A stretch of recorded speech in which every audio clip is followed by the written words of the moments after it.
Experience the care of Narayana Health. Sa Sani dhani sani dhani sani dhani sa Sani dhani sani dhani sani dhani sa। Hello दोस्तों, welcome to let's talk health.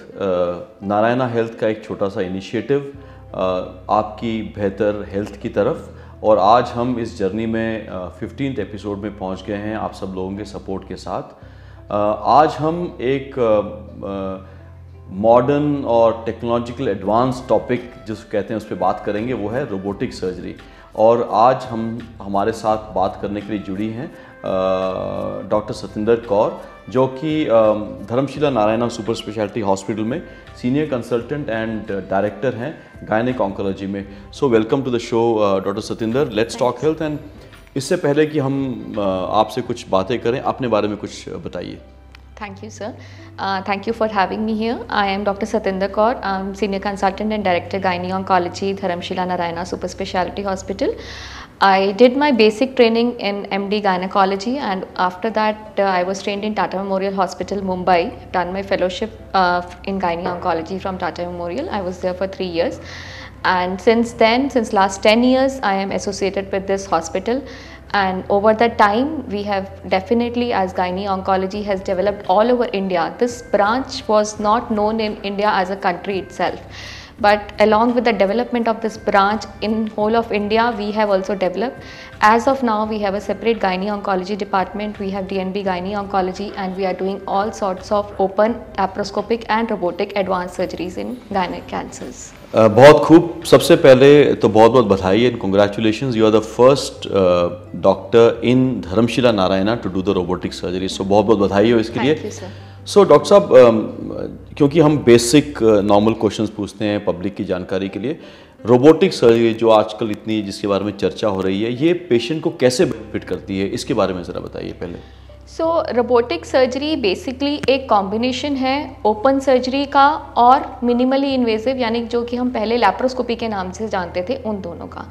जैसे कि हम शुरू से जानते हैं कि ट्रेडिशनली ओपन सर्जरी जिसमें पेट पूरा खोला जाता है और सर्जन अंदर जाके ऑपरेट करता है, उसको एक स्पेशली जब हम कैंसर की बात करें तो बेटर माना जाता था, क्योंकि एक विजिबिलिटी बहुत अच्छी होती है, आपको हर चीज़ अच्छे से दिखाई देती है।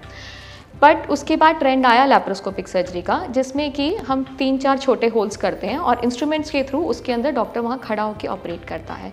लेकिन उसमें थोड़ा सा विजिबिलिटी का, एक प्रॉपर विजन का प्रॉब्लम आता है। चीज़ें उतनी अच्छी नहीं दिखती थी जितनी ओपन में हैं, और थोड़ी सी हैंड मूवमेंट्स भी लिमिटेड रहती हैं पेशेंट की। रोबोटिक ने हमें दोनों का एडवांटेज दिया है, क्योंकि उसमें विजिबिलिटी बहुत अच्छी है, उसमें ऑलमोस्ट 12 टाइम्स मैग्निफिकेशन होती है। एंड देन उसके जो रोबोटिक आर्म्स हैं वो हमारे ह्यूमन हैंड्स की तरह होते हैं। So we have 7 degrees of movement. जैसे हमारा हाथ घूम सकता है, वैसे ही रोबोटिक आर्म्स घूम सकती हैं, जो लैप्रोस्कोपी में पॉसिबल नहीं है। सो इस वजह से, बेटर विजिबिलिटी की वजह से, सो बेसिकली हमने सर्जन को 4 हाथ दे दिए हैं और 4 आँखें दे दी हैं। So your surgeon is operating with 4 hands and better vision. तो उसकी वजह से कॉम्प्लिकेशन रिस्क कम हो जाता है, ब्लीडिंग कम हो जाती है, क्योंकि डाइसेक्शन कम रहती है, और तो पेशेंट को बाद में रिकवरी बहुत फास्ट होती है, पेन कम होता है, इंजरी के चांसेस कम हैं, faster recovery, next day patient उठ के खड़े हो जाते हैं। होल्स छोटे हैं तो इसलिए पेन बिल्कुल नहीं होता। रोबोटिक का लैप्रोस्कोपी से भी ज़्यादा इसीलिए एडवांटेज है, तो विजन बहुत अच्छी है और पेशेंट के लिए pain, faster recovery. And specially as if you talk about females, तो मेजॉरिटी फीमेल्स का ये क्वेश्चन होता है बिफोर सर्जरी कि मैं कितने दिन काम नहीं कर पाऊँगी, कब मैं अपनी हाउस होल्ड वर्क दोबारा से रिस्टोर कर सकती हूँ, कब मैं घर का काम कर पाऊँगी, अपनी नॉर्मल एक्टिविटीज़ कब कर पाऊँगी। नॉर्मल ओपन सर्जरी के बाद इस चीज़ को ऑलमोस्ट 3 मंथ्स लग जाते थे। लैप्रोस्कोपी के बाद दिस केम डाउन, डेफिनेटली वो 1 मंथ तक आ गया। बट रोबोटिक से तो हमने देखा है कि even the patients are getting up next day, अगले दिन उठ के they are discharge next day, कोई पेन नहीं है, कॉम्प्लिकेशंस कम है, so they are very happy. Definitely overall cost of surgery also comes down. चाहे रोबोटिक की कॉस्ट है, लेकिन जब हॉस्पिटल स्टे कम हो जाता है, कम मेडिसिन लग रही हैं, कम ब्लड लग रहा है, ब्लड लॉस कम है, तो ओवरऑल कॉम्प्लिकेशंस एंड इन्फेक्शंस भी कम हो जाती हैं पेशेंट्स की। डॉक्टर साहब, आपने 3-4 बातें कही, इनके बारे में आगे बात करेंगे। मुझे एक चीज़ बताइए, क्योंकि लोगों के मन में अभी रोबोटिक सर्जरी के बारे में ज़्यादा इन्फॉर्मेशन है नहीं, तो एक ओटी में आप ज़रा रिक्रिएट कीजिए सीन, क्योंकि लोगों को पता नहीं है कि रोबो ऑपरेट कर रहा है, आप सर्जन वहाँ क्या कर रहा है। So can you please tell us robotic surgery में कौन क्या कर रहा होता है और सर्जरी होते कैसे है? ये एक बहुत ही बड़ी मेजर प्रॉब्लम है। सब लोगों को लगता है कि रोबोटिक सर्जरी मतलब रोबोट ऑपरेट करने वाला है, बट ऐसा नहीं है। तो इस रोबोटिक सर्जरी के 3 कंपोनेंट्स होते हैं। एक होता है विजन कार्ड, जिसमें कि टीवी पे जो सर्जरी हो रही है उसकी विजन आती है और हर कोई उसको देख सकता है। सर्जन, एनास्थेटिस्ट या कोई भी ओटी में आएगा तो उसमें देख सकता है क्या सर्जरी हो रही है। एक होता है पेशेंट कार्ड। पेशेंट कार्ड में रोबोट की चारों आर्म्स और रोबोटिक एज मशीन आती है, जो कि पेशेंट के ऊपर इंस्टॉल किया जाता है और उन आर्म्स से इंस्ट्रूमेंट्स अंदर जाते हैं। और मेन होता है सर्जन कंसोल। सर्जन कंसोल उसमें एक छोटा टीवी होता है जिसमें कि और विजन मैग्नीफायर होता है, जिसमें कि सर्जन बैठ के देख के और अपनी फिंगर्स डाल के उसको मैनिपुलेट करता है। तो जो भी चीज़ है आपके सर्जन के हाथ में है, रोबोटिक आर्म सिर्फ उसको हेल्प कर रही हैं। सो जो भी मूवमेंट होगी वो सर्जन अगर हिलाएगा तभी होगी। रोबोट अपने आप से कुछ नहीं करता, इट इज़ अ मशीन और machine will follow man's order. तो काम तो सर्जन नहीं करना, इट इज़ जस्ट कि सर्जन को additional hands and additional eyes provide कर दी गई हैं। तो दोस्तों आपने सुना, आज ये क्वेश्चन मैं बहुत ज़रूरी पूछना चाहता था डॉक्टर सतिंदर से कि एक्चुअल में रोबोटिक सर्जरी में कौन क्या करता है। सर्जन का काम उतना ही रहता है, सर्जन ही सारी सर्जरी कर रहा है, रोबोट खाली असिस्ट करता है सर्जन को कुछ इंस्ट्रूमेंट्स के साथ सर्जरी करने में। डॉक्टर साहब आगे बात को बढ़ाते हैं, किस टाइप की सर्जरीज रोबोटिक से पॉसिबल हैं और किस टाइप कुछ ऐसी सर्जरी हैं जो रोबोटिक से पॉसिबल नहीं हैं, तो उनके बारे में थोड़ी सी जानकारी दीजिए। अगर हम जनरल गायनी और गायनी कैंसर्स की बात करते हैं तो majority of the surgeries, non cancerous सब सर्जरीज हम जो है वो रोबोटिक से कर सकते हैं। उससे ब्लीडिंग कम होगी, पेन कम होगा, एडवांटेजेस डेफिनेटली पेशेंट को रहते हैं। अगर हम कैंसर्स की बात करते हैं तो यूट्रस जो बच्चेदानी का कैंसर है उसकी सर्जरी रोबोटिक से हो सकती है, लेकिन सर्विक्स, बच्चेदानी के मुंह का जो कैंसर है उसमें रोबोटिक सर्जरी पॉसिबल नहीं है। समहाउ उसमें देखा गया है कि उसमें रिस्क ज़्यादा रहता है। तो हम सर्विक्स कैंसर के लिए अभी रोबोटिक का फुल फ्लैश रोल नहीं आया है।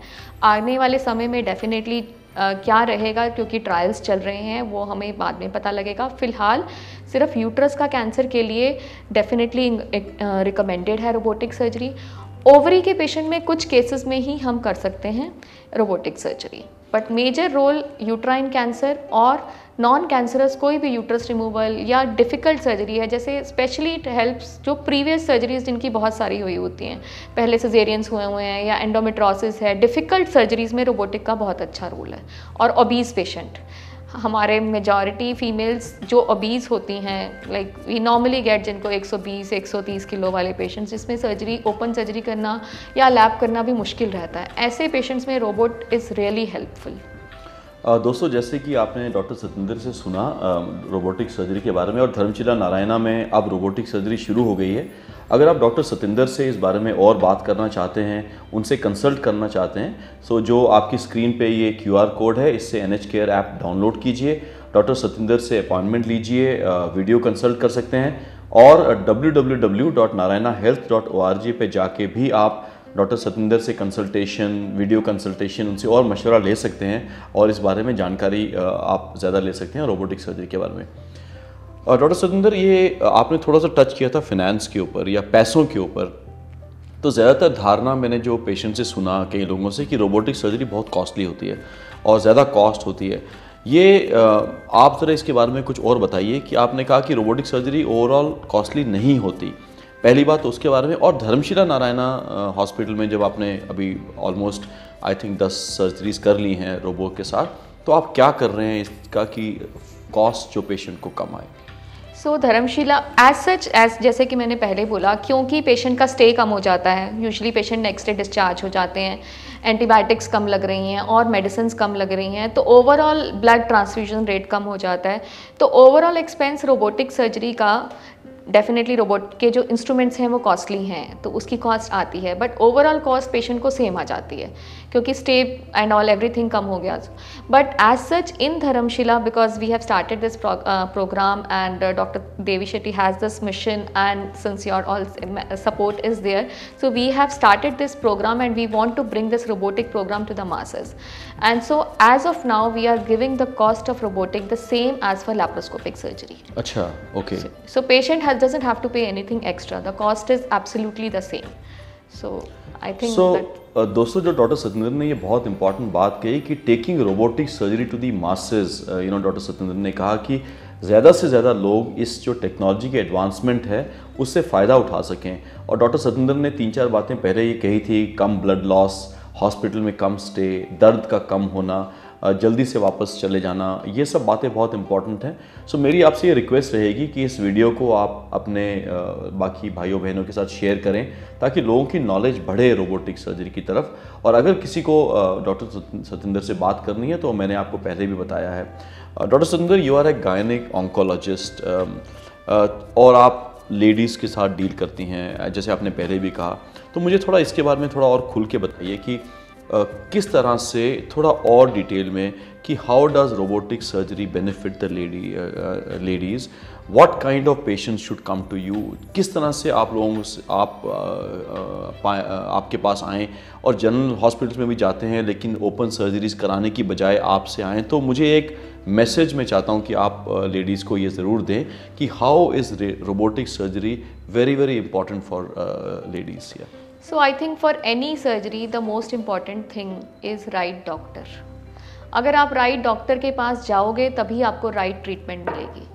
एंड आजकल सब लोग इतने एजुकेटेड हैं, इतनी समझ है सब में कि उनको किस डॉक्टर के पास जाना चाहिए. क्योंकि अगर आप स्पेशली फॉर कैंसर, अगर आपकी फर्स्ट सर्जरी ख़राब हो जाती है तो आपका सर्वाइवल बहुत कम हो जाता है. तो एक अच्छी first surgery is the most important thing. अगर आपकी फ़र्स्ट सर्जरी में ही गड़बड़ हो गया तो आपको रिपीटेड सर्जरीज़ लगेंगी.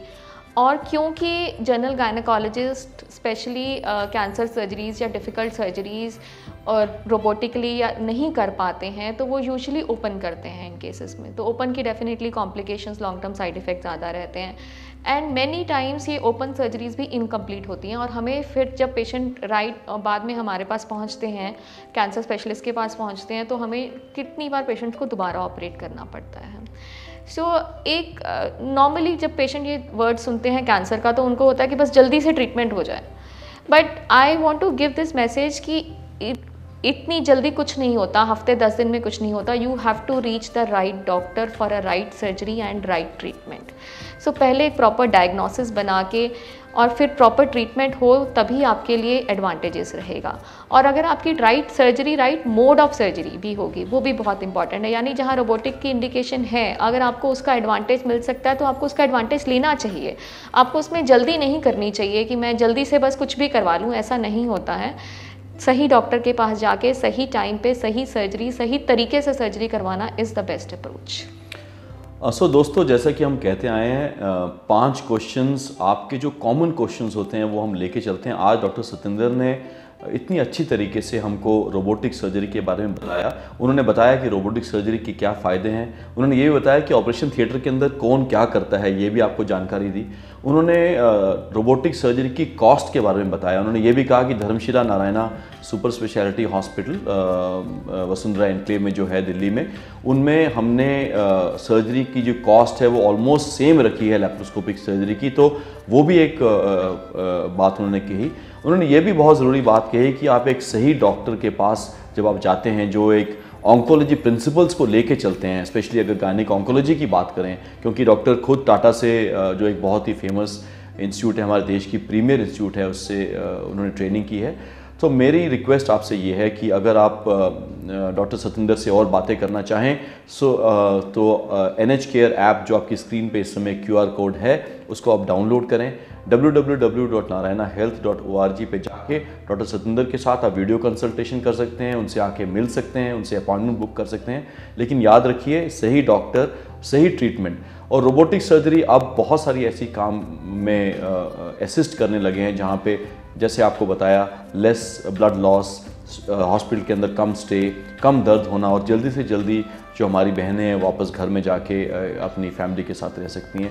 डॉक्टर सतिंदर, आज हमारे साथ जुड़ने के लिए और ये बहुत इंपॉर्टेंट जानकारी देने के लिए आपका बहुत बहुत शुक्रिया। एंड आगे भी आपसे बात करते रहेंगे, but thank you so much. So दोस्तों हमारे साथ जुड़ने के लिए बहुत बहुत शुक्रिया। लेट्स टॉक हेल्थ में ये 5 क्वेश्चंस इनको ज़रूर सुनिए, शेयर कीजिए हमारी एक बेटर हेल्थ के लिए।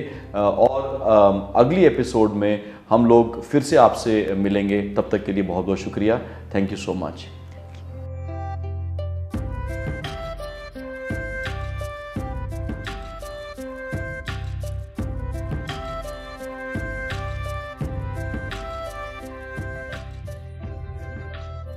Experience the care of Narayana Health.